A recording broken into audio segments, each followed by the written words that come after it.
तो हम श्री बाबू को मानने वाले हैं। और श्री बाबू के जीवन के बारे में अगर गहराई से आप समझेंगे तो शायद ये सवाल नहीं करते, क्योंकि जो श्री बाबू को मानने वाले हैं वो किसी जाति, किसी धर्म, किसी संप्रदाय के विरुद्ध मन में कोई द्वेष नहीं रखते, वो सबको लेकर चलने वाले हैं।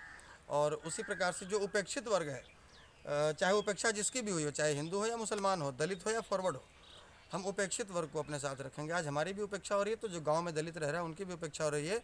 और जो बेचारा गैराज में रहकर जो साइकिल पंचर बना रहा है या जो अंडे बेच रहा है मुसलमान, उसकी भी उपेक्षा हुई है। तो जो उपेक्षित है हम उसकी बात करेंगे जी। तो क्या है माना जाए कि 2020 के चुनाव में आप मुस्लिम समाज को साथ में लेकर के आ रहे हैं? सर, मानने में क्या परहेज, अगर आप थोड़ा सा गौर कर विचार करेंगे तो हमें तो आपस में फूट डालो और राज करो की नीति डालकर कमज़ोर किया गया। आप अगर जो कुछ तथाकथित दलित हितैषी बनकर कुछ संगठन चला रहे हैं लोग, उत्तर प्रदेश में, बिहार में तो उनकी एंट्री हम लोगों ने नहीं करने दी है, या अन्य राज्यों में, उनकी विचारधारा को अगर आप, जो विचारधारा वो लोगों तक पहुंचाना चाहते हैं उसको अगर आप समझेंगे तो उनका विचार साफ साफ है। वो नमो बुद्धाय का नारा लगाते हैं और वो कहते हैं कि सवर्ण विदेशी है, सवर्ण इस देश को छोड़ो, ये यूरेसी है।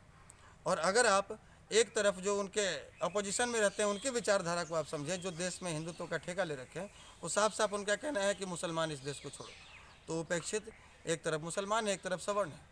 हमें आपस में एक दूसरे को लड़वा कर और इस देश पर राज किया जा रहा है, और फूट डालो और राज करो की नीति अपनाई गई है। तो हम तो उनसे भी निवेदन करेंगे कि आप इतिहास उठा कर देखिए, आपने सब दिन सवर्णों का साथ दिया है और आज आप चले गए यादवों के साथ में।